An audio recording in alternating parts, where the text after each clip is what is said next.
Saudara, polisi masih memburu pelaku pengeroyokan yang menyebabkan tewasnya 2 debt collector di Kalibata, Jakarta Selatan. Tak hanya pelaku pengeroyokan, ada pula pelaku pengerusakan yang menyebabkan kios dan kendaraan terbakar. Kawasan Kalibata, Jakarta Selatan, Kamis malam tiba-tiba mencekam. 6 motor, 1 mobil dan 9 kios pedagang ludes dibakar. Diduga dibakarnya sejumlah kios dan 7 kendaraan itu berkaitan dengan peristiwa tewasnya 2 debt collector sore harinya. Peristiwa bermula saat 2 orang yang diduga penagih utang terkapar di sekitar Taman Makam Pahlawan Kalibata. Awalnya 2 orang debt collector berupaya menarik motor salah seorang pengendara. Namun tiba-tiba kedua penagih utang itu diserang sekelompok orang.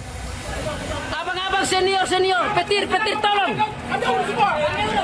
Akibat pengeroyokan, 1 orang penagih utang tewas di tempat, sementara seorang lainnya sempat dirawat di rumah sakit namun akhirnya meninggal dunia. Mengetahui rekannya menjadi korban pengeroyokan, puluhan rekan korban mendatangi rumah sakit. Saat ini polisi tengah menyelidiki dan memeriksa sejumlah saksi untuk mengusut tuntas kasus penganiayaan dan pengerusakan di Kalibata.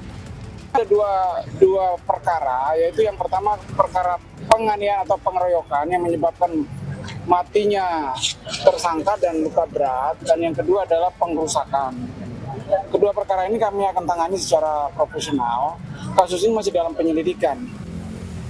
Akibat aksi anarkis ini, Jalan Raya Kalibata dari arah Pancoran menuju Dewi Sartika maupun sebaliknya sempat ditutup polisi. Ya, imbas kerusuhan yang terjadi di kawasan Kalibata, Jakarta Selatan sampai saat ini, garis polisi dipasang. Ada 2 titik garis polisi yang dipasang. Ini adalah titik kerusuhan. Sementara di belakang adalah warung warga sekitar yang sampai saat ini akhirnya hangus terbakar. Ada 5 lebih kios milik warga lokal yang berjualan dan akhirnya mereka juga terdampak tidak bisa berjualan karena hangus, habis, tak tersisa. Rama Ditya Dumas dan Lutfi Taufik melaporkan dari Jakarta.